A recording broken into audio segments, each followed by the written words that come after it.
भक्ती आवडते देवा, हेची थोर भक्ती आवडते देवा. संकल्पावे माया संसाराची, ठेविले अनंते तैसेची राहावे, चित्ती असू द्यावे समाधान. वाहिल्या उद्वेग दुःखाचे केवळ, वाहिल्या उद्वेग दुःखाचे केवळ भोगणे ते फळ संचिताचे, ठेविले अनंते तैसेची राहावे, चित्ती असू द्यावे समाधान. तुका म्हणे घालू तयावरी भार, वाहू हा संसार देवा पायी, ठेविले अनंते तैसेची राहावे, चित्ती असू द्यावे समाधान. महायोग पीठे तटे भीमरथं, वरम पुंडरीकाय दातुं मुनींद्रहि, समागत्य तिष्ठन्तमानन्द कंदं, परब्रह्मलिंगं भजे पांडुरंगं.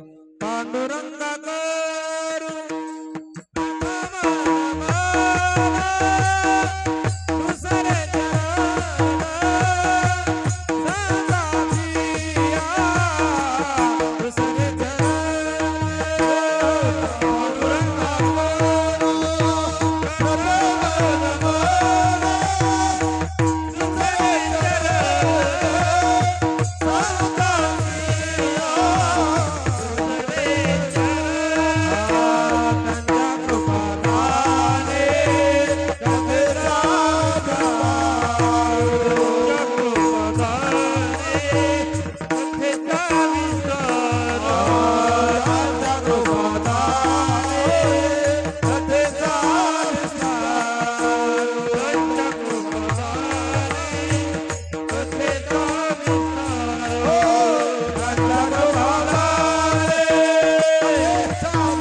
दुसरे चरण संताचिया, त्यांच्या कृपादाने कथेचा विस्तारू.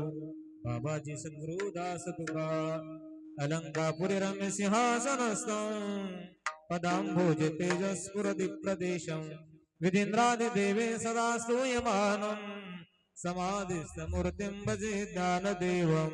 ओम नमो ज्ञानेश्वराय, ओम नमो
पावन झालो चराचरी.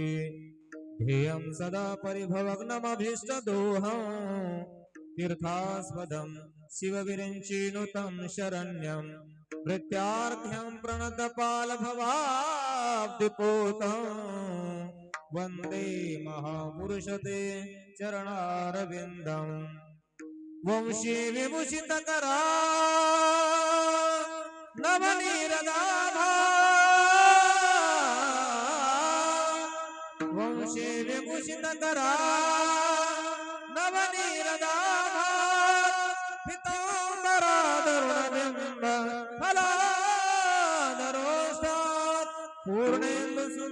मुखादरविंद नेत्रात् कृष्णात् परम किमपि तत्त्वमहं न जाणे.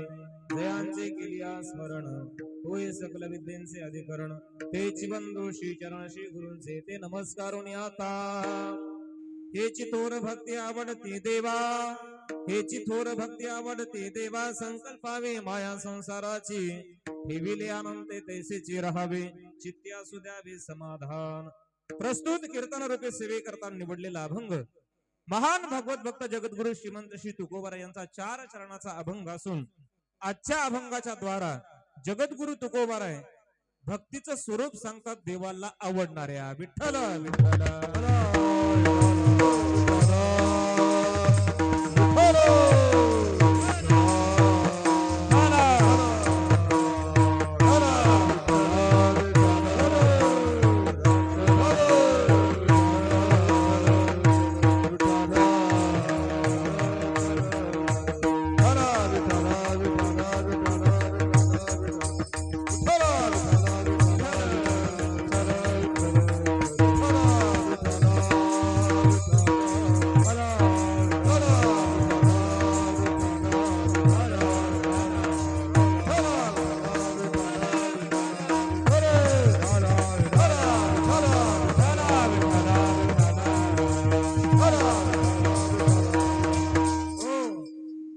तुकोबारा आजच्या अभंगातून देवाला आवडणाऱ्या भक्तीचं स्वरूप सांगतायत. अभंगाचा सरळ अर्थ आपण पाहूयात. पहिले जगद्गुरु तुकोबारा म्हणतात देवाला कोणती भक्ती आवडती हो.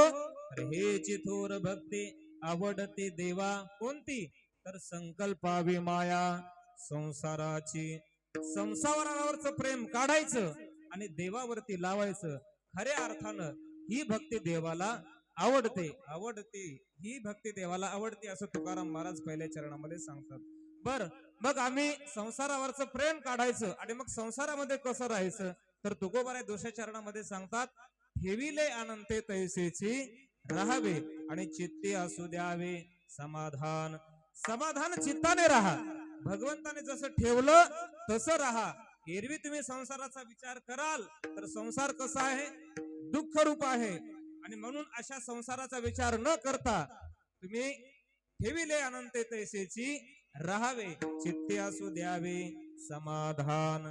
वाहिल्या उद्वेग दुःखाची केवळ. संसारामध्ये दुःखच आहे आणि तेही दुःख कशाने भोगावं लागतं तर संचिताने भोगावं लागतं. मग हे करत बसण्यापेक्षा दुःख करत बसण्यापेक्षा काय करा भगवंत जसा ठेवेल तसं राहा आणि सर्वस्व आपल्या जीवनातलं काय त्याला अर्पण करा. त्याच्यावरती भार घाला. तुमचं सर्वस्व त्याच्यावरती भार घातल्यावर तो वाहून नेल्याशिवाय राहणार नाही. तुका म्हणे घालू तयावरी भार वाहू हा संसार देवा पायी. आपल्या संसाराचा सर्वस्व भार जर आपण देवावरती टाकला तर देव निश्चित पहिलं तीराला नेल्याशिवाय राहणार नाही. तुका म्हणे भार घातलिया वरी आणि होईल कैवारी नारायण. आपण त्याच्यावरती भार घाला संसाराचा निश्चित तो पहिलं तीराला नेल्याशिवाय राहणार नाही. असा अभंगाचा सरळ अर्थ तुमच्या पुढे मांडण्याचा प्रयत्न केलेला आहे. विठ्ठल विठ्ठल विठ्ठल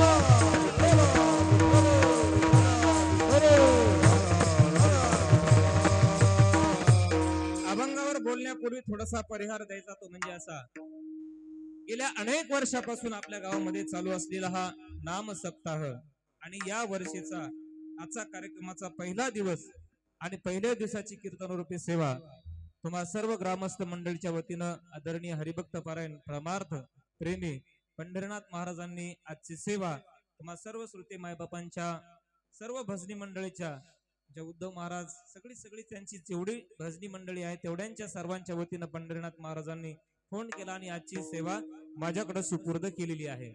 जास्त नाही आपल्या संकल्पित वेळेमध्ये सेवा करण्याचा प्रयत्न करू. अगदी 12-1 वाजेपर्यंत जमल का नाही. आपल्या संकल्पित वेळेमध्ये जेव्हापासून सुरू झाली तेव्हापासून अगदी 2 तास सेवा होईल. विठ्ठल विठ्ठल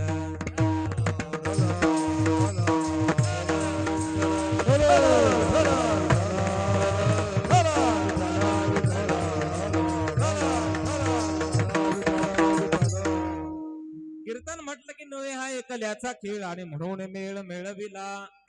कीर्तनाला ही सगळी आवश्यक असणारी मंडळी देखील या ठिकाणी आपल्याला उपस्थित झालेली आहेत. त्यामध्ये ज्यांनी सुंदर आता चाल गायली हरिभक्त पारायण विलास महाराज काळे महाराज या ठिकाणी उपस्थित आहेत. दुसरी ज्यांनी चाल त्यांना समर्थाची साथ दिली आमचे हरिभक्त पारायण माऊली महाराज दोडगावकर महाराज या ठिकाणी उपस्थित आहेत. थोडा वेळ झाला परंतु कीर्तनाला माऊली महाराज या ठिकाणी उपस्थित झालेत. माऊलींच्या चरणी नमस्कार. आमचे हरिभक्त पारायण विनायक महाराज दोडगावकर या ठिकाणी उपस्थित आहेत. हरिभक्त पारायण माऊली महाराज आमचे वाडीकर हे उपस्थित आहेत. ज्यांनी कीर्तनाची सुरुवात केली राजेंद्र महाराज घुगे महाराजही उपस्थित आहेत. पंढरीनाथ महाराज आहेत. प्रकाश महाराज सिमेगावकर आहेत. आपल्या गावचे पंढरीनाथ महाराज आहेत. हरिभक्त पारायण उद्धव महाराज आहेत. रामचंद्र मामा आहेत. विश्वनाथ बाबा आहेत. विनेकरी बाबा आहेत. साहेबराव दादा आमचे मृदंगाचार्य हरिभक्त पारायण ज्ञानदेव महाराज काळे हे या ठिकाणी उपस्थित आहेत. आमचे वैभव महाराजही उपस्थित आहेत. सर्वांच्या ठिकाणी नतमस्तक होऊन तुमच्याही चरणी नतमस्तक होऊन सेवेला सुरुवात करायची. विठाला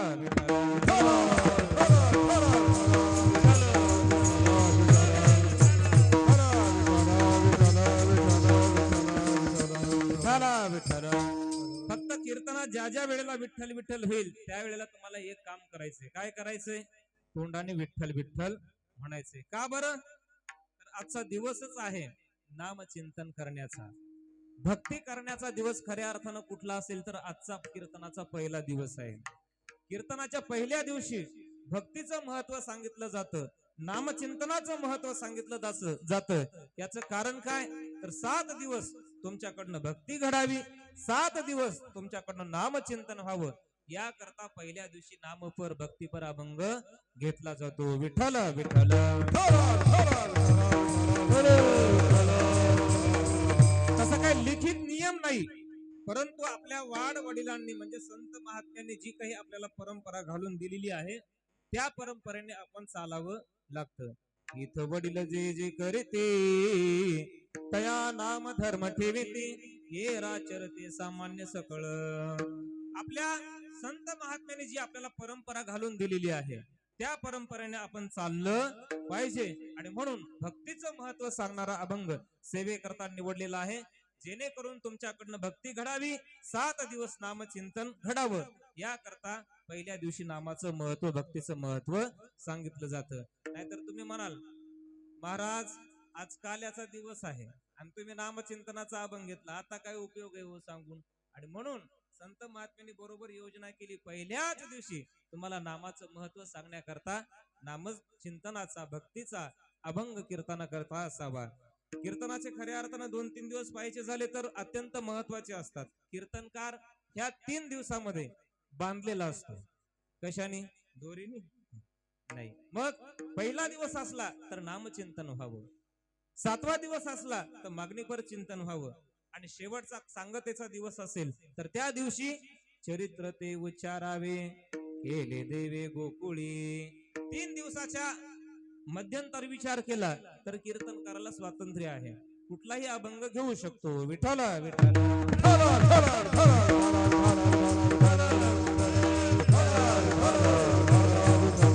म्हणून तुम्ही विठ्ठल विठ्ठल म्हणा जा.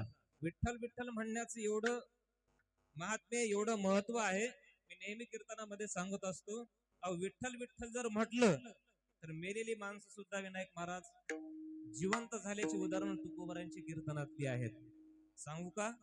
जगद्गुरु तुकोबारांच्या मामाचं गाव अगदी लोहगाव देहूगाववरून जवळच होतं. तुकोबाराय कधी कधी देहूगावून लोहगावला जायचे आणि मग लोहगावला गेले की त्या ठिकाणची मंडळी म्हणायची, महाराज करा ना कीर्तन. तुकोबाराय लगेच कीर्तन करायचे. त्यांची टाळकरी देखील ठरलेली असायची नेहमी कीर्तनाला येणारी. परंतु एकदा तुकोबारांचं कीर्तन होतं आणि एका टाळकऱ्याचा मुलगा फार आजारी पडला. एवढा आजारी पडला की तो अंतिम घटका मोजायला लागला होता. त्याची पत्नी म्हणली, हे बघा तुम्ही आज कीर्तनाला काही जाऊ नका. का? मुलगा अंतिम घटका मोजतोय, मुलाची तब्येत बरी नाही, तुम्ही काही कीर्तनाला जाऊ नका. परंतु तुकाराम महाराजांचं कीर्तन म्हटलं की त्याला दम निघायचा नसायचा, कीर्तनाला तू जायचाच. पत्नी म्हणली जाऊ नका. हा म्हणला, हे बघ मी इथं राहिलो तरी त्याचं जर सरलं असलं तर तो राहणार नाही. मी इथं असलो काय आणि कीर्तनाला गेलो काय, त्याचं आयुष्य जर सरलं तर तो राहणार नाही. असं म्हणून तो कीर्तनाला निघून गेला. कीर्तन मोठं रंगात आलं, इकडं घरी घडू नाही ती घटना घडली मुलगा गतप्राण झाला, मुलगा वारला. बाईला राग आला. बाई म्हणले, एक तर यांना मी पहिलंच म्हणले होते कीर्तनाला जाऊ नका. हे हा कीर्तनाला गेला, राग आला. म्हणली आता हे मुलगा नेऊन तिथं आदळते. कुठं? कीर्तनात याला सांगितलं होतं ना जाऊ नको. कधी कधी एकरीवर येतात, नाही ऐकल्यावर मला म्हणले कीर्तनाला जाऊ नको म्हटलं तरी हा गेला ना बाबा. खांद्यावरती मेलेला मुलगा घेतला. तुकोबारांचं कीर्तन रंगात चालू होतं. महाराजांचं कीर्तन रंगात आलं. लोक भजन करायला लागली होती. तुकाराम महाराज म्हणायचे, म्हणा विठ्ठल विठ्ठल विठ्ठल.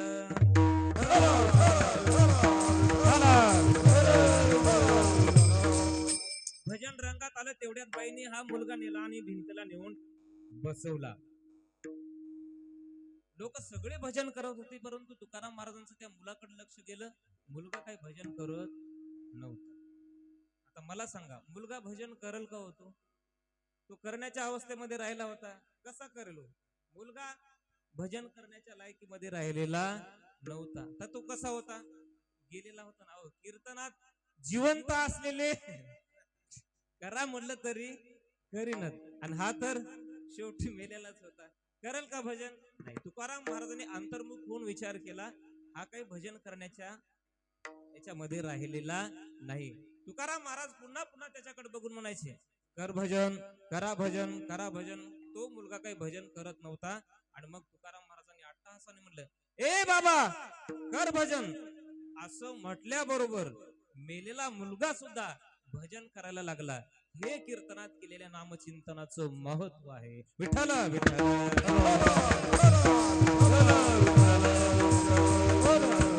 मेल माणूस जित, एवढी ताकद तुकोबारांच्या कीर्तनातली होती. मी म्हणतो आपल्या कीर्तनाची एवढी ताकद नाही. मेलेली माणसं जिवंत होणार नाहीत. पण मला एक वाटतंय, निदान विठ्ठल विठ्ठल मोठ्या म्हणल्यावर झोपलेले तरी जागे होतील. त्याच्यामुळे मध्ये मध्ये विठ्ठल विठ्ठल म्हण जा. विठ्ठल विठ्ठल.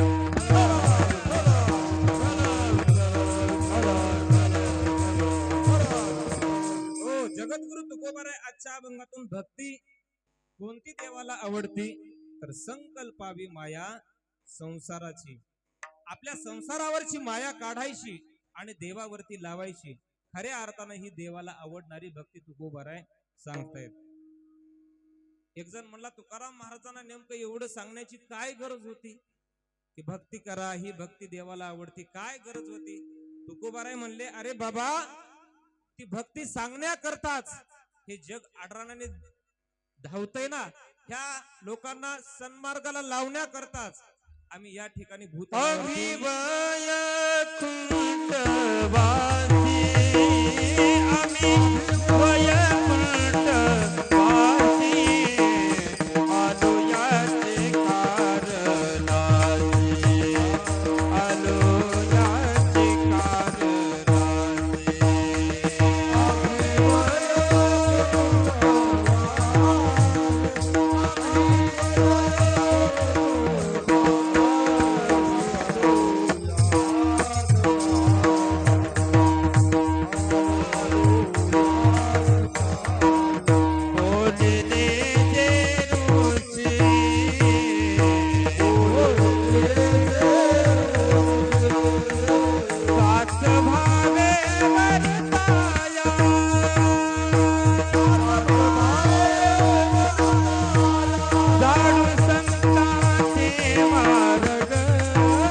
हे सांगण्याकरताच आम्ही या ठिकाणी अवतीर्ण झालो. आणि कुठून तर आम्ही वैकुंठवासी आलो याच कारणाशी बोलिले जे ऋषी साच भावे वर्ताया. ऋषी मुनीने जो काही आपल्याला मार्ग दाखवलेला आहे, जी काही आपल्याला वाट दाखवलेली आहे, त्या वाटेला लावण्यासाठीच आम्ही या भूतलावरती अवतीर्ण झालेलो आहे. जगामध्ये दोन प्रकारचे वर्ग असतात. एक मार्ग दाखवणारा असतो, वाट सांगणारा असतो, आणि दुसरा वाट लावणारा असतो. परंतु तुकोबाराय मात्र वाट दाखवणारे होते. तुकोबारांनी वाट दाखवली का हो? दाखवली ना. कोणती? तुका म्हणे तुम्ही चला याची वाटे आणि भरवशाने भेटे पांडुरंग. तुकाराम महाराजांनी तुम्हा मला वाट दाखवली. ती कोणती वाट दाखवली हो? भक्तीची वाट दाखवली. तुकाराम महाराजांचं प्रमाण आहे, पिटू भक्तीचा डांगोरा, पिटू भक्तीचा डांगोरा,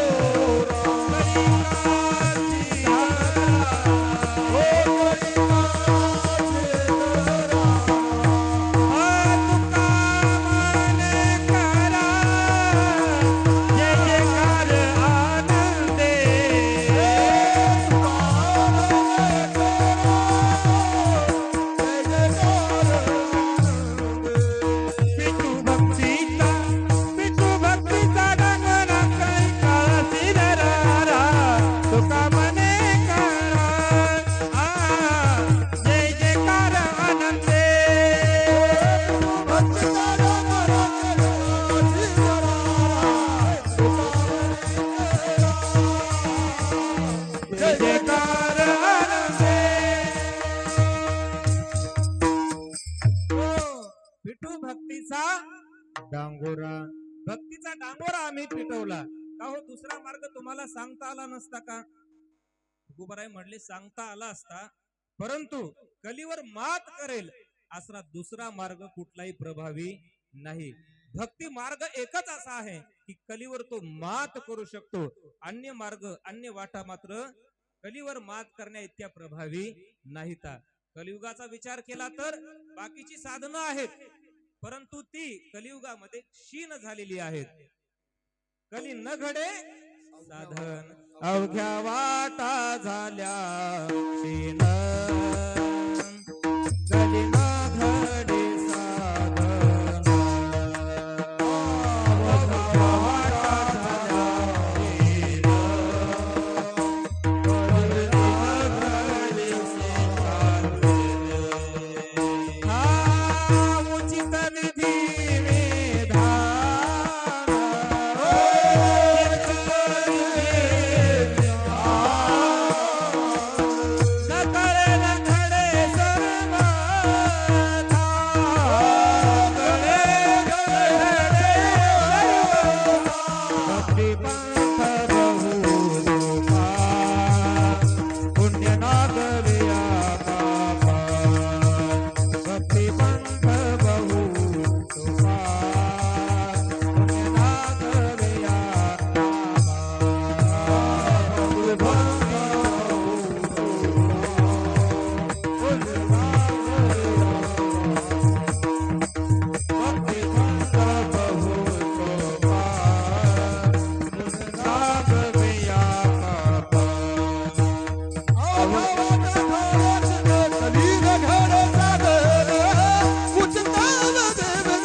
कली न घडे साधन उचित विधी विधान न कळे न घडे सर्वथा.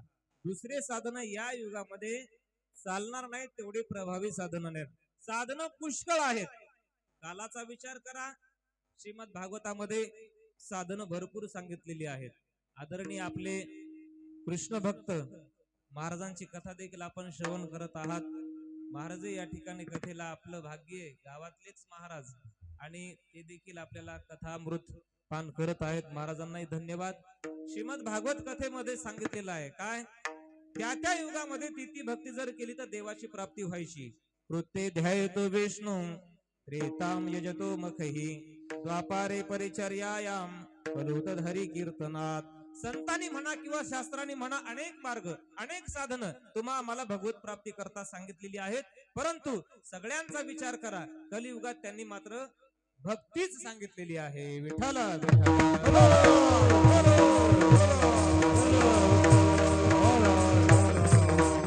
कृतयुगाचा विचार केला तर कृतयुगामध्ये ध्यानाने देवाची प्राप्ती होती. कृत्ये ध्यायत विष्णू. त्रेतायुगाचा विचार केला तर त्रेताम यजतो मते. त्रेतायुगामध्ये यज्ञ यागादी कर्म केल्याने देवाची प्राप्ती व्हायची. द्वापार युगामध्ये पूजा अर्चा केल्याने देवाची प्राप्ती व्हायची. परंतु ही साधनं करणं आता काही शक्य नाही, एवढी सुलभही नाहीत, करण्यायोग्य सुलभ नाहीयेत. परंतु नाम हे सुलभ आहे, सोपं आहे, सगळ्यांना करता येईल असं साधन आहे. आणि म्हणून संत महात्म्यांनी नामचिंतनाचाच आग्रह कलियुगामध्ये धरलेला आहे. विठ्ठल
भगवत प्राप्ती करता अन्य साधन करूच नका. मग काय करा? कलियुगा माझी करावे कीर्तन. कलियुगा माझी करावे कीर्तन. कीर्तन म्हणजे काय कंबर बांधून कीर्तन नाही. नाम संकीर्तनम यश सर्व पाप प्रणाशन असा अर्थ घ्यायचा त्याचा. आणि कलियुगामध्ये कीर्तन हे प्रभावी साधन आहे आणि म्हणून माणसाने कीर्तन केलं पाहिजे. नाम संकीर्तन बर का. विठ्ठल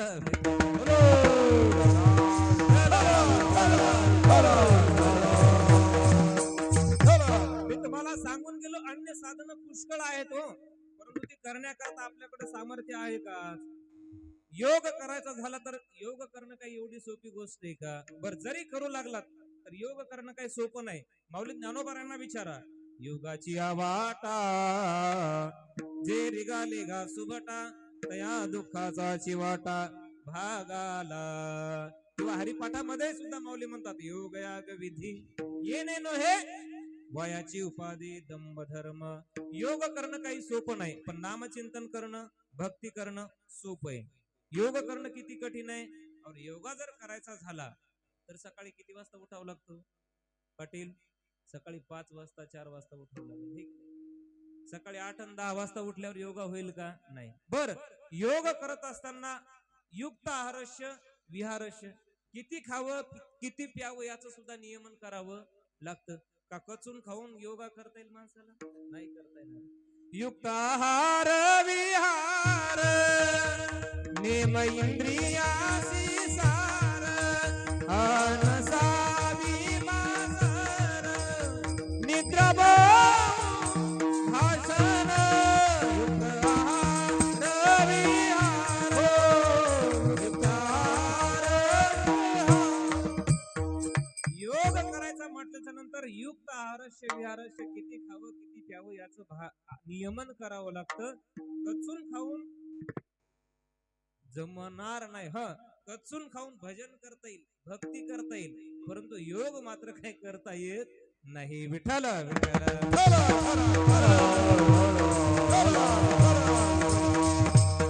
आता आपल्याला कुठलं बंधन आहे का?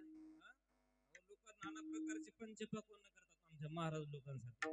महाराज घ्या, महाराज घ्या, आग्रह करू करू जीव घालतात.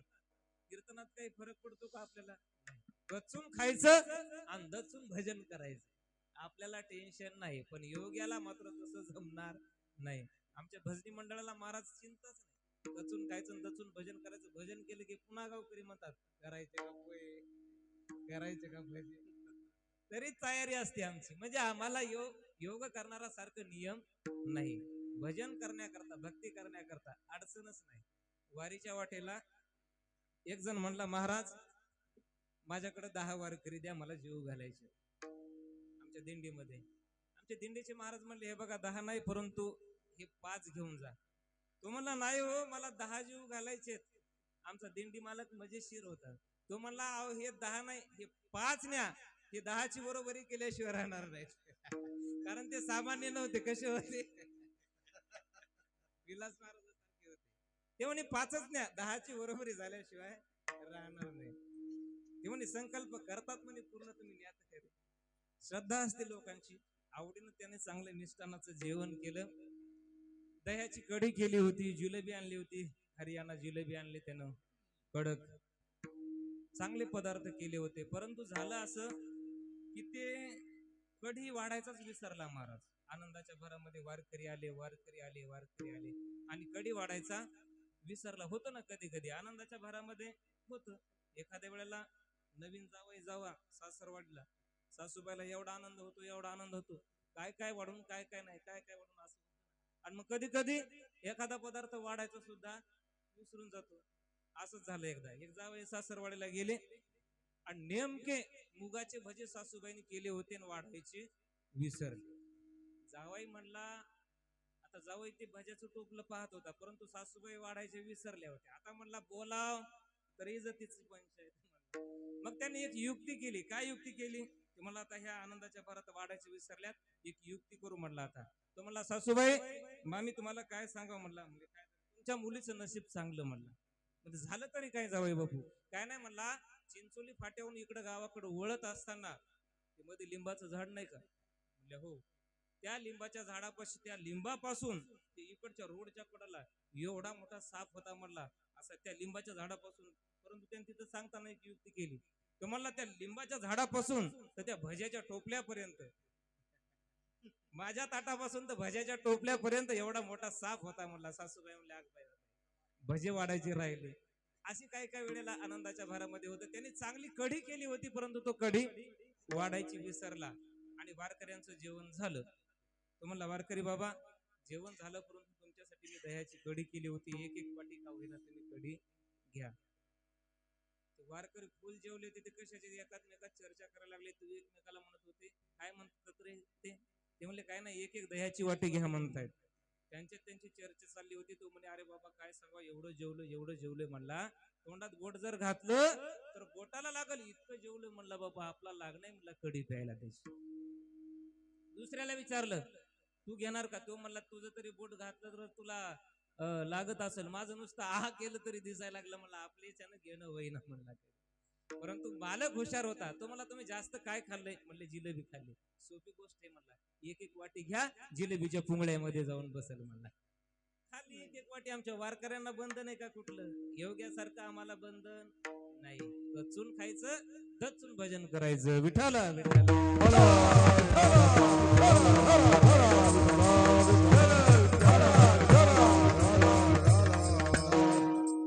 योगाने देवाची प्राप्ती होत नाही असं नाही, परंतु योग करणं कठीण आहे, हा विषय चालला होता. चला, तपाने सुद्धा देवाची प्राप्ती होती. विश्वामित्राने तप करून देवाची प्राप्ती करण्याकरताच तपाला बसला होते ना. तपाने पदही मिळतं, तपाने देवाची प्राप्तीही होते, परंतु तेही काही करणं एवढी सोपी गोष्ट नाही. आणि म्हणून तुम्ही दुसरं कुठलंही साधन न करता भक्ती हे सगळ्यात मोठं, सुलभ आणि सोपं साधन आहे, असं तुम्ही करा, असं संत महात्म्यांनी, तुकाराम महाराजांनी आपल्याला सांगितलेलं आहे. विठ्ठल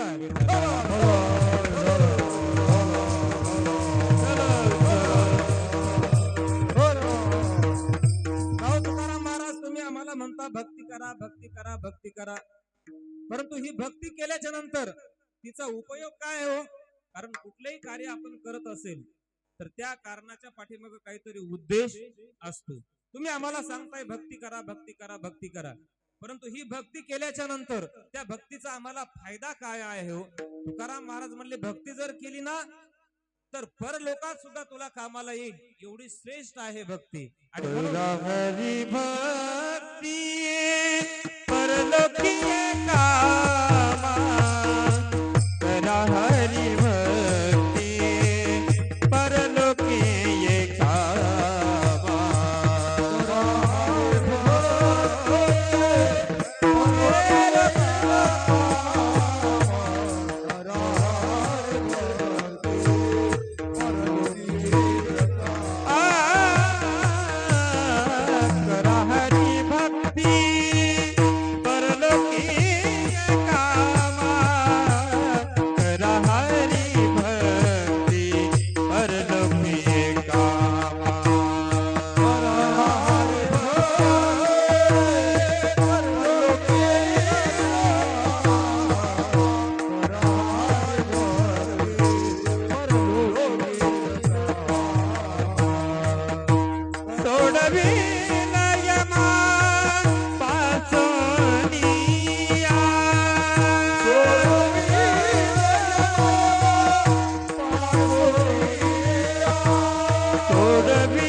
काय होईल? माऊली महाराजांनी सुंदर प्रमाण दिलं, करा हरिभक्ती परलोकील कामा, सोडविल यमा. यमापासून जर तुम्हाला सुटायचं असेल तर हरिभक्ती करा.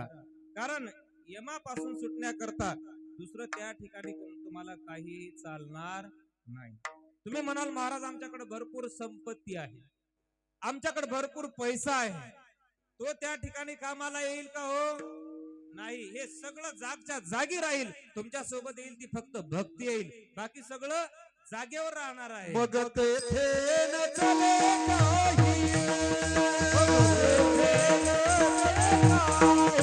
सत्ता संपदा राहील ठाईचे ठाई, पुढे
महाराष्ट्र राज्याची सत्ता आहे, त्या सत्तेच्या बळावर मी यमाला वापस लावेल. जाईल का यम वापस? नाही जाणार. माझ्याकडे भरपूर पैसा आहे, पैशावाला म्हटलं पैशाने मी वापस लावेल, जाईल का वापस? नाही.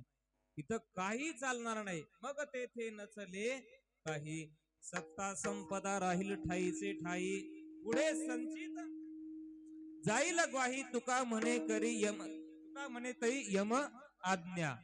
तिथं तुमचं दुसरं काही चालणार नाही. तुमची फक्त हरिभक्तीच त्या ठिकाणी कामाला येईल.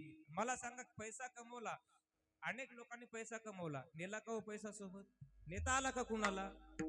संपत्ती कितीही कमवली तरी कुणाला सोबत नेता आली का दादा? कर पाप कपट छल माया,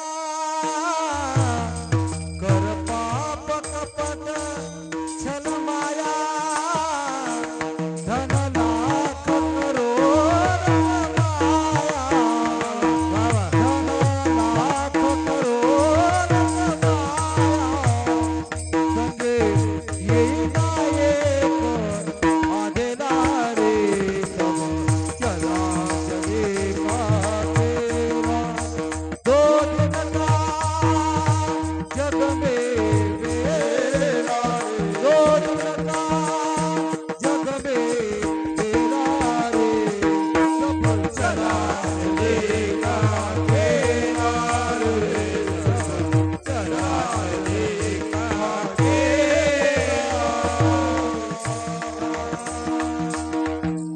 एखाद्यानं छळ कपट करून संपत्ती मिळवली असेल, पैसा मिळवला असेल, परंतु सोबत नेता आला का हो? नाही नेता आला. ठीक आहे, नाही संपत्ती कोणालाच नेता आला नाही. मला सांगा, रावणाकडे काही कमी संपत्ती होती का? कोटी घरे जेथी, तेथे काशा आणि तांब्याची, शुद्ध कांचनाची सप्तकोटी, शुद्ध सोन्याची किती कोटी घरं होती? 7 कोटी रावणाकडे घरं होती. परंतु सांगा ते कवडी नेली का? नेता आली का रावणाला संपत्ती? हे सगळं जागेवरच राहणार आहे. विठ्ठल विठ्ठल. तसं जर पाहिलं तर माणूस येताना सुद्धा मोकळा चाललेला आहे. काय घेऊन आला माणूस? काहीच आणलं नाही. बरं, जाताना माऊली महाराज काय सोबत नेणार आहे माणूस? काहीच नाही. पांघरसी जरी असला कपडा, येशी उघडा जाशी उघडा. पांघरशी जरी असला कपडा, येशी उघडा जाशी उघडा. कपड्यासाठी करीशी नाटक, कपड्यासाठी करीशी नाटक. तीनपणे आयुष्याचे एक धागा सुखाचा, 100 धागे दुःखाचे. भरतारी वस्त्र मानला तुझिया आयुष्याचे. येताना काही आणलं नाही. येशी उघडा जाशी उघडा. काय नेणार आहे सोबत माणूस? काहीच नाही. तुमच्याकडे किती संपत्ती तुम्ही कमवा, जागेवर ठेवून जावं लागेल, परंतु तुम्ही केलेली भक्ती मात्र तुमच्या सोबत आल्याशिवाय राहणार नाही. विठ्ठल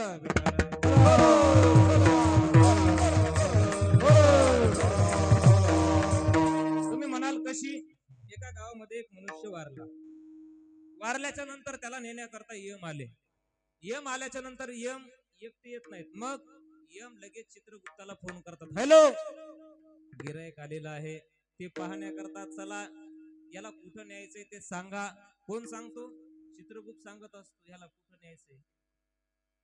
एक वारला, चित्रगुप्ताला बोलवलं यमाने. यमय आला आणि चित्रगुप्त याला. यमाने सांगितलं चित्रगुप्ताला, चित्रगुप्तजी याला कुठं न्यायचंय? ते म्हणले त्याला कुठं न्यायचंय ते आपल्या कुठं हातात आहे. म्हणले मग त्यांनी आयुष्यभर काय केलंय हे त्याच्यावरती अवलंबून आहे. म्हणले आपल्या काही हातामध्ये नाही. मग त्याची फाईल काढावं लागेल म्हणले आपल्याला. मग याची फाईल आहे का तुमच्याकडं? आहे ना म्हणले. चित्रगुप्ताकडं सगळ्या जगाच्या फाईली आहेत, केवळ चिंचोलीच्याच फाईली नाहीत. मग देवसडीच्या आहेत, वरखेड्याच्या आहेत, दोडगावच्या आहेत, दाभेच्या. चित्रगुप्ताकडे सगळ्याच्या फाईली आहेत. मग आयुष्यभर काय केलं त्या फाईली सांगायलो मी. नाही तर तुम्ही फाईली म्हटलं की तुमच्या आणखी वाडीची राहिली यायची.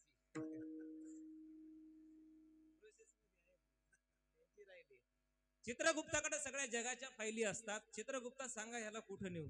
चित्रगुप्त म्हणले आपल्या काही मनावर नाही, त्याच्या फाईल मध्ये नेमकं काय काय लिहिलेले ते आपल्याला अगोदर बघावं लागेल. फाईल काढली, पहिलंच वाक्य निघालं त्याच्यात, आयुष्यात कधी मंदिरात गेला नाही. मंदिरात गेला नाही. म्हणले नाही. जाऊ द्या, हिंदू धर्मामध्ये देवळात हा मंदिरात जरी नसेल गेला तर प्रत्येकाच्या घरामध्ये मंदिर आहे. किमान याने मंदिरात तरी हात जोडलेत की नाही बघा. म्हणले घरातल्या मंदिरात सुद्धा यांनी हात जोडले नाही.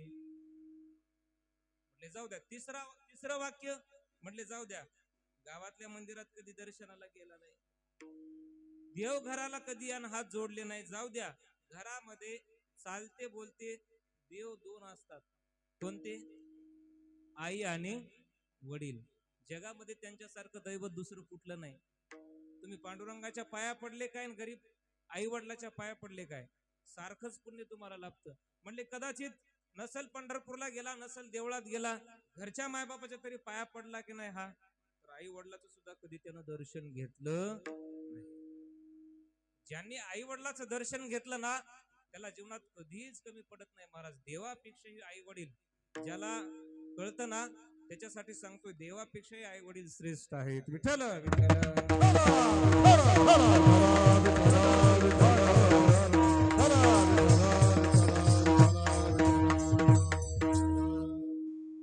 आई वडिलाचं कधी दर्शन जर जाऊ द्या, सप्ताहामध्ये कधी आला होता का?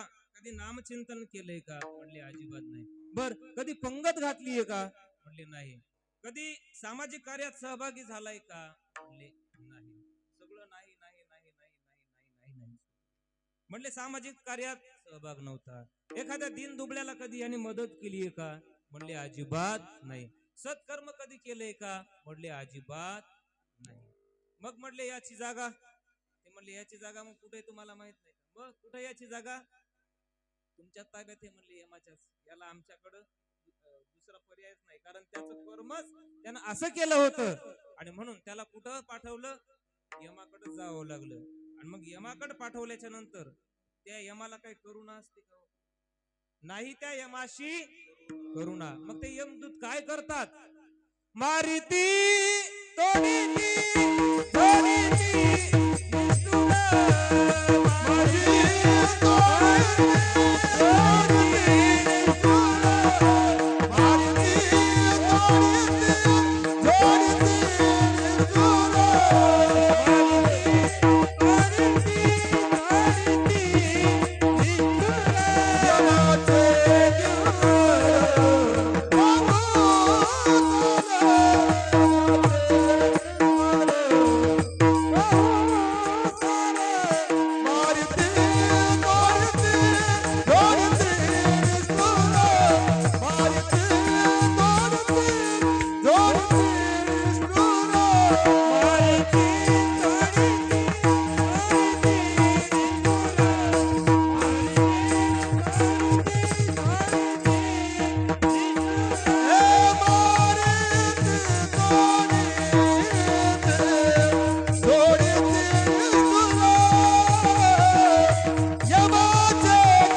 मारिती तोडीती झोडीती निष्ठुर.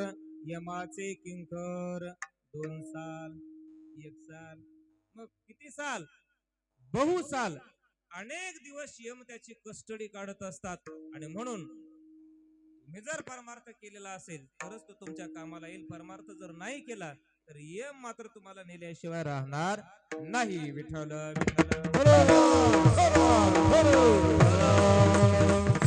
या उलट दुसरा एक सज्जन ग्रस्त त्या गावामध्ये वारला.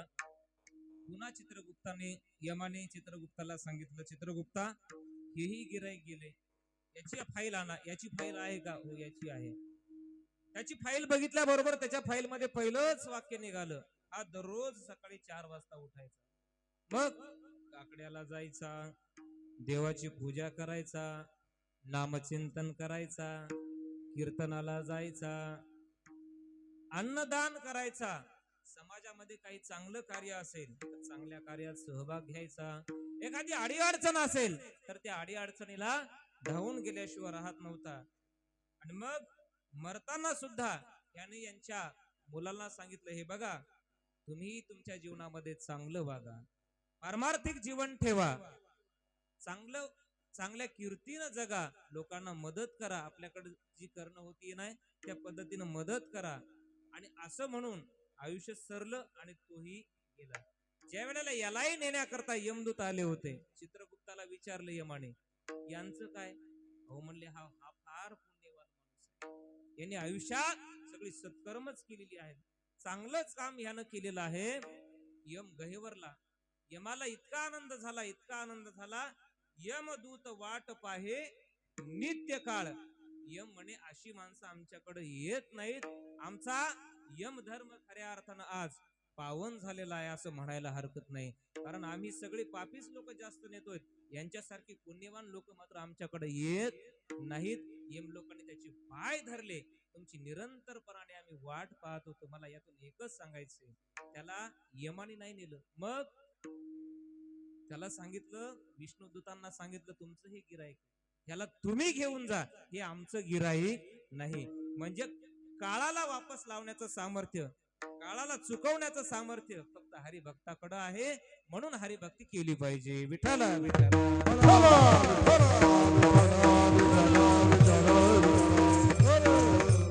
परलोकात काय कामाला आलं? पुण्य कर्म केलेलं आलं. पाप आलं का कामाला? नाही. म्हणून हरिभक्ती करा, हरिभक्ती करा असं संत महात्मे आपल्याला वेळोवेळी सांगतायत. विठ्ठल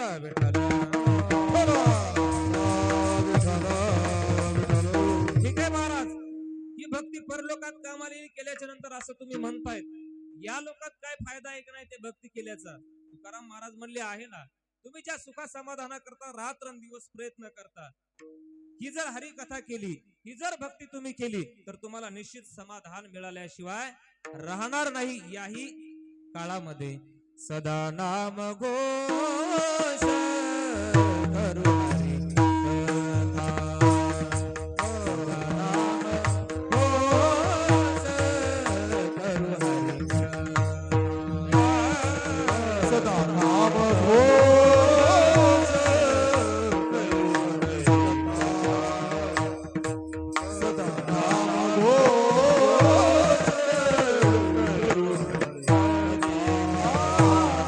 तेने सदा चित्ता समाधान, तेने सदा चित्ता समाधान,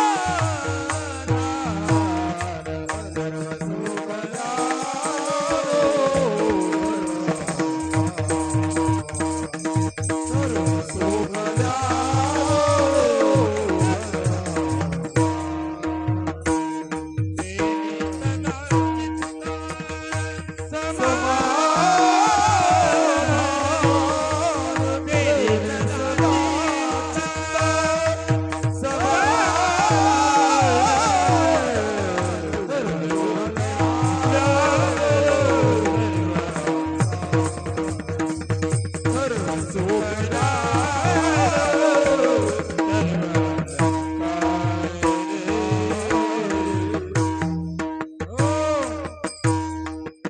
परलोकात तर हरिभक्ती केल्याचा फायदा होतोच, परंतु याही लोकात जर तुम्ही भक्ती केली, हरिभक्ती केली, तर ज्या समाधानाकरता तुम्ही रात्रंदिवस प्रयत्न करता ते समाधान देखील तुम्हाला मिळाल्याशिवाय राहणार नाही.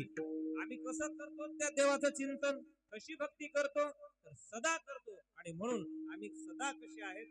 समाधानी आहेत. तुकोबाराय म्हणतात, आपण सदा भक्ती करतो का त्याची? नाही. आपण कदा करतो, परंतु संत महात्मे मात्र कशी भक्ती करतात? सदा भक्ती करतात. सदा नाम घोष करू हरी कथा, तेने सदा चित्ता समाधान. महाराज, आम्ही भक्ती करतो, परंतु तुमच्यासारखं समाधान आम्हाला मिळत नाही.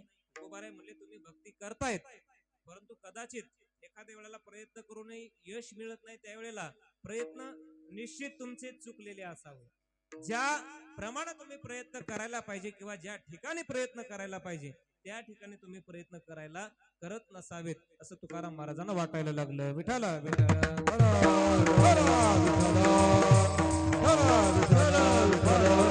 कारण साध्य जर नियत निवडलं तर साध्याची प्राप्ती निश्चित झाल्याशिवाय राहत नाही. परंतु साध्य जर योग्य नाही निवडलं, नियत साधन जर नाही निवडलं तर साध्याची प्राप्ती होत नाही. तुम्ही संसारामध्ये समाधान पाहता, संसार करता आणि त्या संसारामधून तुम्हाला समाधान मिळण्याची अपेक्षा करता, परंतु संसारामधून तुम्हाला समाधान मिळणार नाही. समाधान मिळण्याकरता तुम्हाला हरिभक्तीच करावी लागेल. विठ्ठला विठ्ठला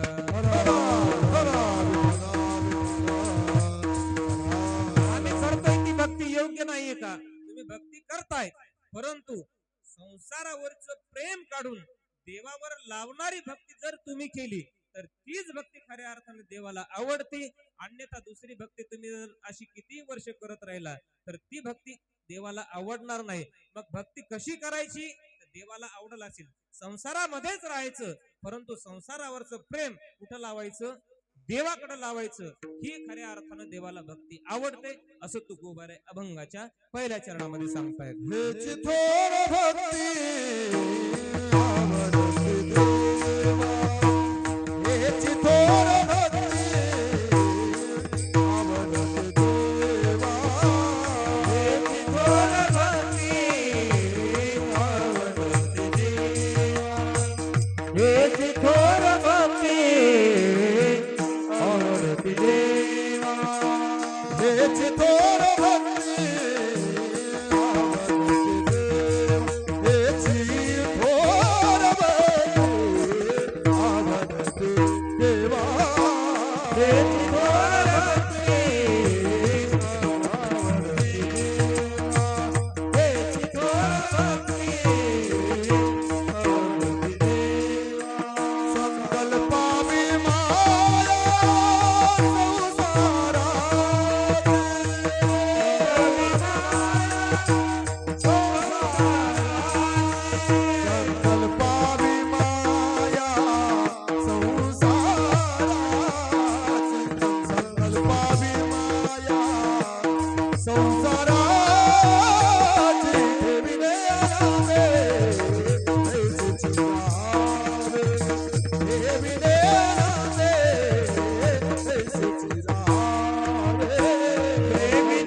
भक्ती परंतु भक्ती करत असताना तुमचं मात्र जे भक्ती करण्याविषयीच तंत्र आहे ते मात्र चुकलेलं आहे.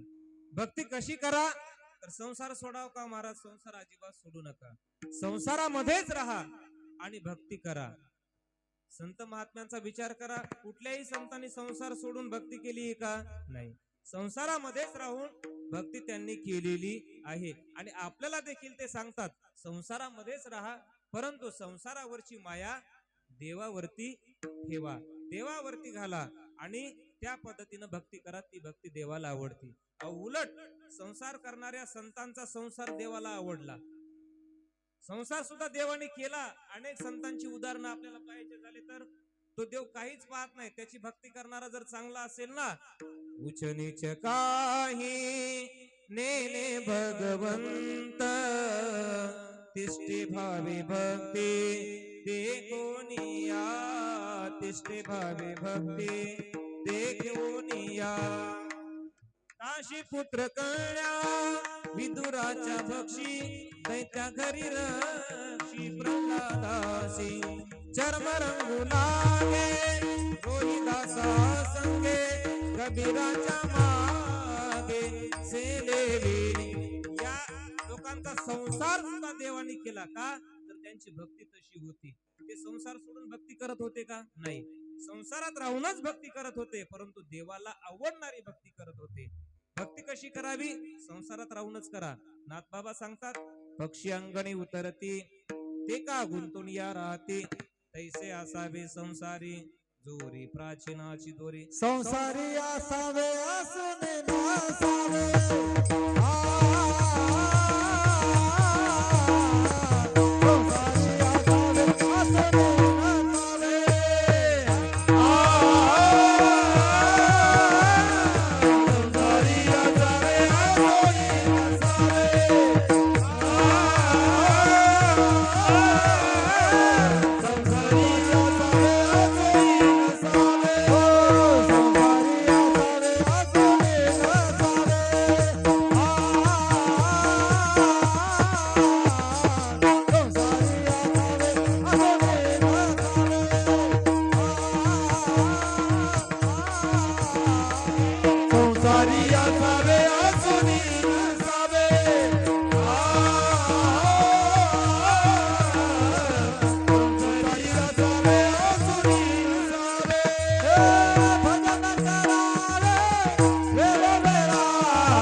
संसारामध्ये राहा, परंतु संसारी कसं असावं? असून नसल्यासारखं.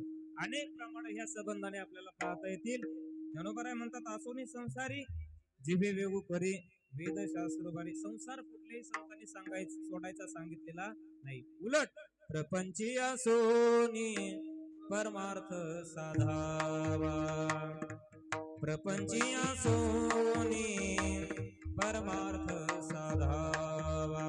काय करावं? वाचे आळवावा पांडुरंग, वाचे आळवावा पांडुरंग.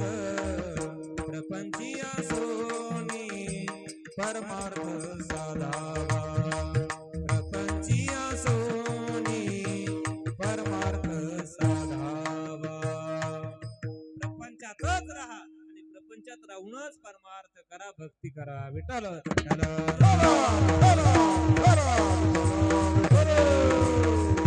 आणि जीवनामध्ये मानवी जीवन म्हटलं की सुख दुःखाने भरलेलं आहे. जीवनात सुख दुःख आले तरी तुम्ही तुमच्या जीवनाला ठाम राहा. त्या भगवंतानं ठेवलं तसं राहा.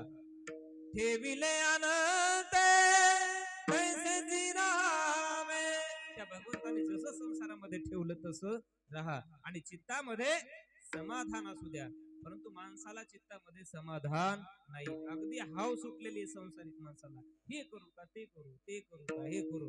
रात्रंदिवस प्रयत्न चालू आहेत माणसाचे. कशा करता? समाधाना करता. परंतु बाबा रे, एक सांगतो, समाधान तुम्हाला देवाशिवाय मिळणारच नाही. तुम्ही संसारात किती प्रयत्न करा, संसारात समाधान मिळणार नाही. संसारातली हाव कधी संपणार नाही.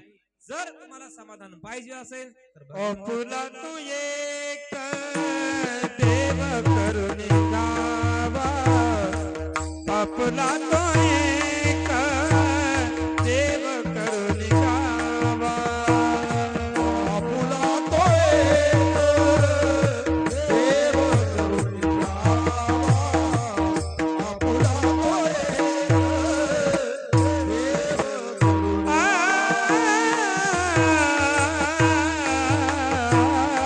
आपुला तो एक देव करुणी गावा,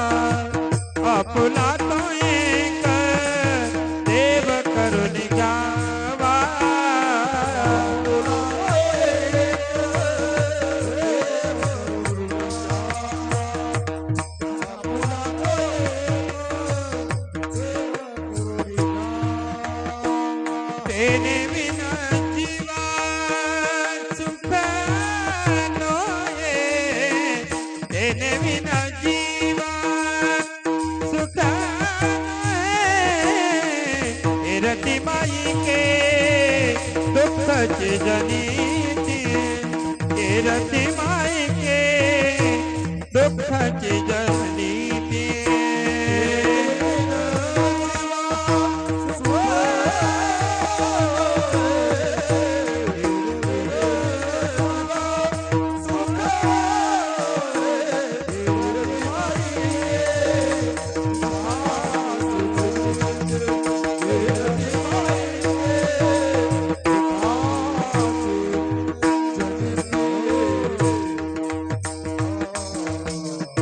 सुखा समाधानाकरता तुम्हाला कुठं जावं लागेल? देवाकडे जावं लागेल. देवाशिवाय तुम्हाला सुख मिळणार नाही, समाधान मिळणार नाही. संसाराचा विचार जर केला तर संसारामध्ये दुःख आहे, संसारामध्ये समाधान नाहीये. बर का नाहीये? आपली अपेक्षा आपल्या पाठीमागे लागलेली आहे, आशा आपल्या पाठीमागे लागलेली आहे. आपली अपेक्षा संपत नाही, आशा संपत नाही, म्हणून आपल्याला समाधान संसारामध्ये मिळत नाही. तुम्ही बघा, समाधान माणूस कधीच होत नाही संसारामध्ये. का होतो? पण समाधान माणसाचं बिघडतं कधी? दुसऱ्याचं पाहिलं की याचं समाधान बिघडल्याशिवाय राहत नाही. एखाद्या माणसाचे चांगले कपडे बघावे, माणसाला वाटतं याला कपडे नाहीत म्हणून हा बिघडत नाही, याचं समाधान बिघडत नाही. मग त्याच्यासारखे का नाहीत म्हणून समाधान बिघडत. मला साड्या घालायला नाहीत म्हणून माझं समाधान बिघडत नाही. मग शेजाऱ्यांची चांगली साडी पाहिली की मला तिच्यासारखी साडी असावी असं वाटलं की समाधान बिघडल्याशिवाय राहत नाही. संसारात अपेक्षा आहेत, त्यामुळे समाधान मिळत नाही. छोटस उदाहरण सांगतो. एक माणूस असा पायाने चालला होता रस्त्याने. पायाने चालत असताना एक जवळून त्याच्या सायकलवाला गेला. तो म्हणला, अरे बापरे, काय म्हणला, मस्त आहे, पायी चालायचं काम नाही. म्हणला पॅन्डल मारलं की म्हणला सायकल. त्या सायकलवाल्याच्या जवळूनच एक दुसरा मोटरसायकलवाला गेला. पहिल्याचं समाधान बिघडलं, सायकल पायवाला पाहिला की तो म्हणला, काय आपलं पायी चाललोय म्हणला. सायकलवाला भुर्र जातोय म्हणला. सायकलवाल्याच्या जवळून दुसऱ्या वेळेला मोटरसायकल गेली. मोटरसायकलवाल्याकडे बघितलं की सायकलवाल्याचं समाधान बिघडलं. तो म्हणला, काय पॅन्डल मारू मारू मारू म्हणला दमलो म्हणला. याचं काय पेट्रोल टाकलं की ओळख म्हणला. हा मोटरसायकलवाल्याच्या नंतर त्याचं समाधान बिघडलं. त्यानं कार पाहिली, माऊली महाराज कार पाहिली. म्हणला, हे काय मोटरसायकलवर थंडीचे दिवस म्हणला, चिंचोलीला जायचं, हेल्मेट घालावं लागेल, सॉक्स घालावं लागेल, डबल पॅन्ट घालावं लागेल, पण आज धोतर आणलं. लय पंचायत म्हणला. हे काय म्हणला, समाधान बिघडले की नाही? बिघडत. बरं जाऊ द्या, कार आल्यावर तरी माणूस समाधानी असेल. कारवाल्याच्या वरून हेलिकॉप्टर गेलं. हेलिकॉप्टर त्यानं पाहिलं की याचं समाधान बिघडलं. हे काय म्हणला, खड्डे सगळे, गचका आला की कंबर दुखायली म्हणला, मान दुखायली या फोर व्हीलर न सुद्धा म्हणला. हेलिकॉप्टर बरं आहे म्हणला, गचके नाहीत काय नाही. त्याचं समाधान, त्याने विमान पाहिलं की त्याचं समाधान बिघडलं. हे म्हणला, हेलिकॉप्टरचं काय म्हणला, फर्र आवाज होतो म्हणला, धूळ येते म्हणला. विमानाला ना धूळ ना आवाज, सायलेंट म्हणला प्रवास, आरामदायी प्रवास. अशी या संसारातल्या माणसाची स्थिती आहे. दुसऱ्याचं पाहिलं की याचं समाधान बिघडल्याशिवाय राहत नाही. परंतु संत महात्मे तुम्हा आम्हाला सांगतात, बाबा रे, त्याच्याकडे बघूच नका. समाधान पाहिजे ना, देवाकडे बघा, आणि तो देव जसा ठेवेल तसं राहा. देव ठेवील तैसे राहावे, समयाशी सादर व्हावे, सादर व्हावे. देव ठेवील देव ठेवील तैसे राहावे, देव ठेवील तैसे राहावे. कोण दिवसी पैसोनी हातीवर, कोण दिवसी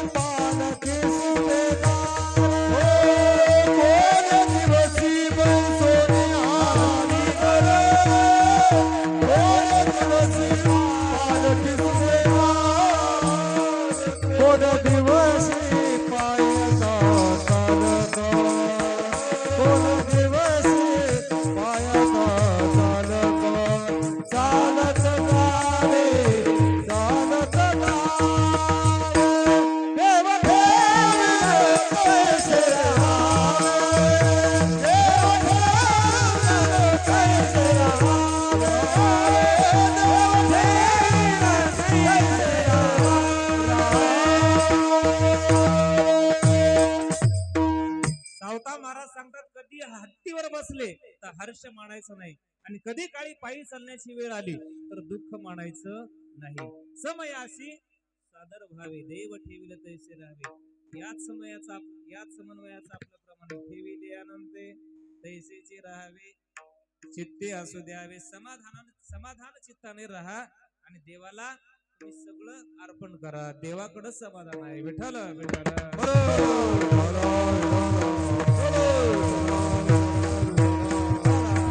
तुम्ही संसाराचा विचार करत बसला तर वाहिल्या उद्वेग दुःखाची, केवळ भोगणे ते फळ संचिताचे. संचितानुसार तुम्हा आम्हाला आपला भोग भोगावा लागतो. नवे नवे माऊली ज्ञानोबाराय म्हणतात, माणसाला जे जन्म मिळालेला आहे तो कर्मानुसारच मिळालेला आहे. अगा कर्मी जैवरावे, ते सुख दुःखी फळावे, तया ते भोगावया यावे. देहा एका मागे केलेल्या पाप पुण्याचा भोग भोगण्याकरताच तुम्हा आम्हाला हे नर शरीर मिळालेलं आहे, आणि त्यानुसारच तुम्हा आम्हाला भोग भोगावा लागतो. मागचं जसं संचित असेल तसं आपल्याला भोगावं लागतं. कधी काळी आपण विचार करतो की माझ्या आयुष्यात अजिबात ह्या आयुष्यात पाप घडलं नाही, परंतु आता जे आपण भोगतोय ते आताच नाही, मग मागे जे आपण केलेलं आहे ना ते आता भोगतोय. म्हणजे मागचं जसं संचित आपलं असेल तशा पद्धतीनं आपल्याला भोगावं लागतं. त्यात आपण नाही बदल करू शकत महाराज. विठ्ठल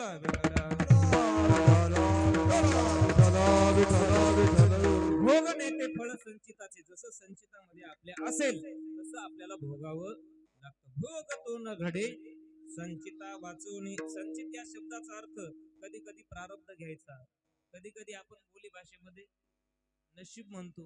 जाऊ द्या बाबा, आमचं नशीबच फुटकं म्हणावं असं म्हणतात ना माणसं कधी कधी. नशीब, कपाळ, संचित हे एकाच समन्वयाचे शब्द आहेत. विठ्ठल विठ्ठल. आणि मग ते आपण नाही बदलू शकत, ते आपल्याला भोगावंच लागतं. माग केलेलं कर्म, केले कर्म झाले त्याची भोग आले, उपजले मेले ऐसे किती. जैसे ज्याचे कर्म तैसे फळ देतो रे ईश्वर. जैसे ज्याचे कर्म तैसे फळ देतो रे ईश्वर. जगी जीवनाचे सार घ्यावे जाणूनी सत्वर. जैसे ज्याचे कर्म तैसे फळ देतो रे ईश्वर. जसं ज्याचं कर्म असेल, जसं ज्याचं संचित असेल तसं भोगावं लागतं. नाही बदलता आलं, देवाधिकांना सुद्धा नाही बदलता आलं, नाही चुकलं, त्यांना सुद्धा भोगावंच लागलं. विठ्ठल विठ्ठल.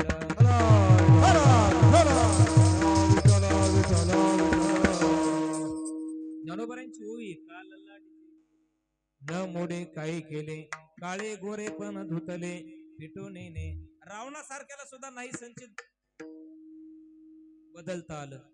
तुम्ही म्हणाल कसं उदाहरण सांगतोय. रावणाला एक मुलगी होती, आणि पाचवीच्या दिवशी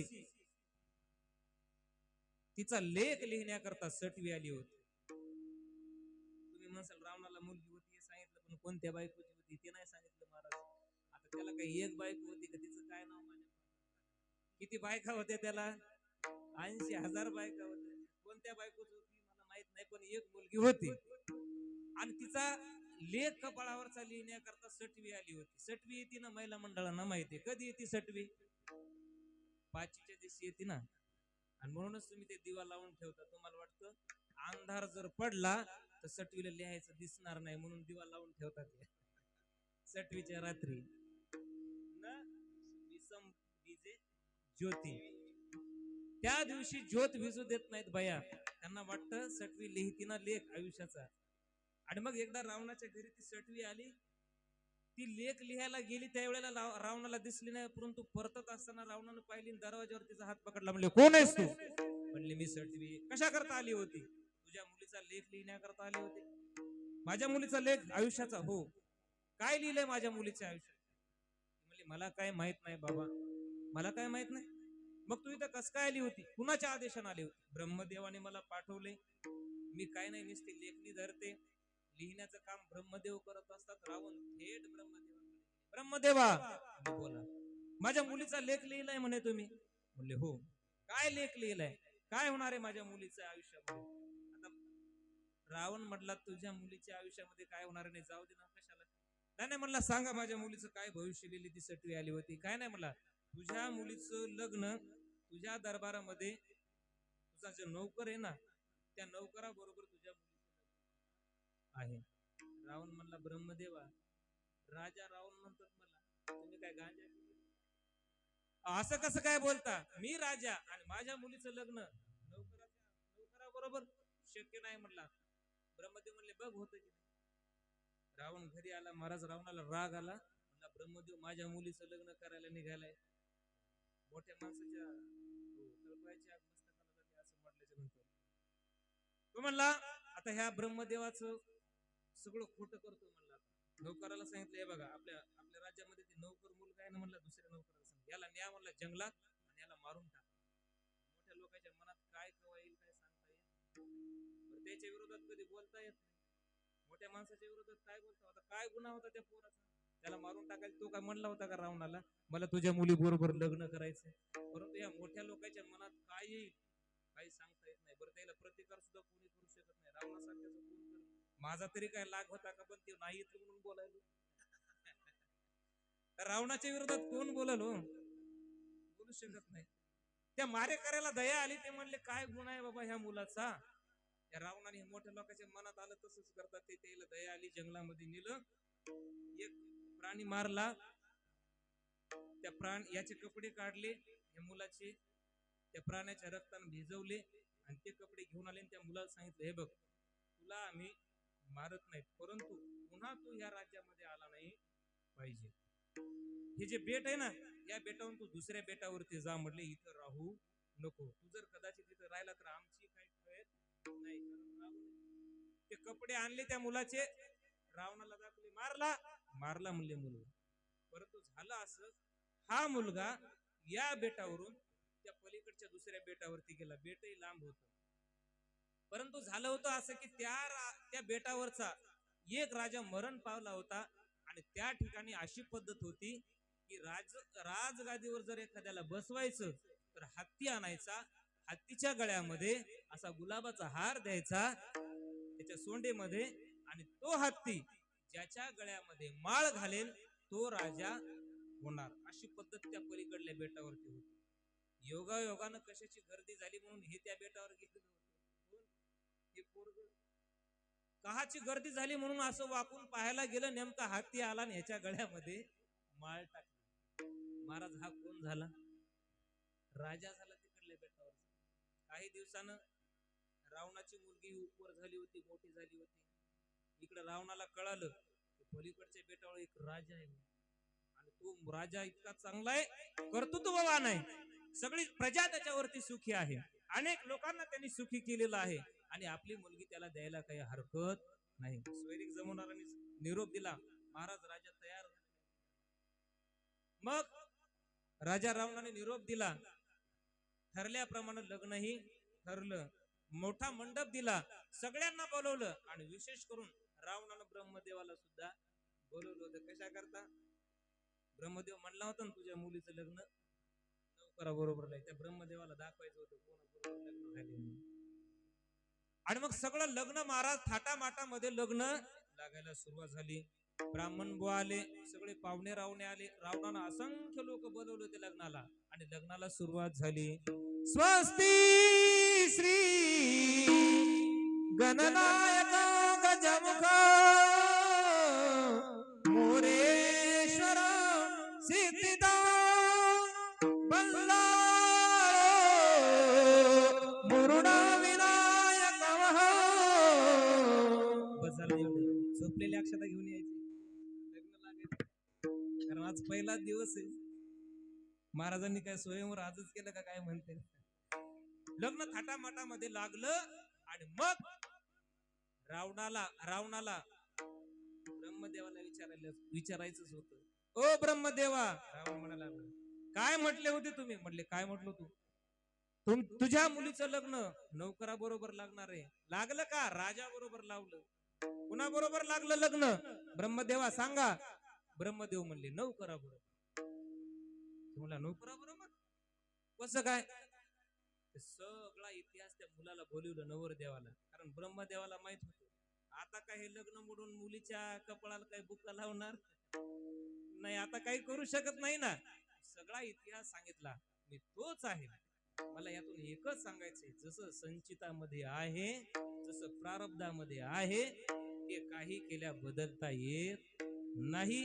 म्हणून तुकोबाराय म्हणतात, तुम्ही दुःख करण्यात काही मजाच नाही, दुःख करूच नका. वाहिल्या उद्वेग दुःखची केवळ भोग नाही ते फळ. संचितामुळे तुम्हाला ते भोगावं लागेल, तसं होणार आहे. मग तुम्ही काय करा, काहीच नाही, तुमचा सर्वस्व भार त्या भगवंतावरती घाला. निघालो तयावरी भार, काम निघालो तयावरी भार.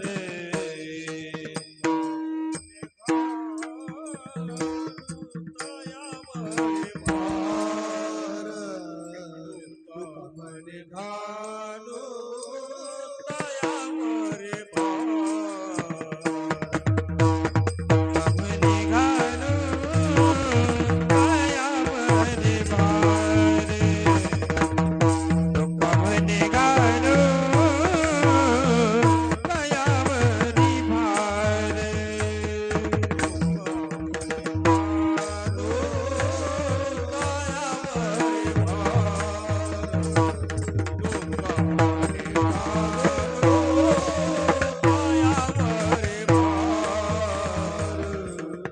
वाहू हा संसार देवा पायी, वाहू हा संसार देवा पायी, देवा पायी. ठेविले अनंते कैसे चिरनावे, ठेविले अनंते कैसे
म्हणतात आपला सर्वस्वी भार कोणावर घाला तर देवावर घाला. तुका म्हणे घालू तयावरी भार, वाहू हा संसार देवा पायी.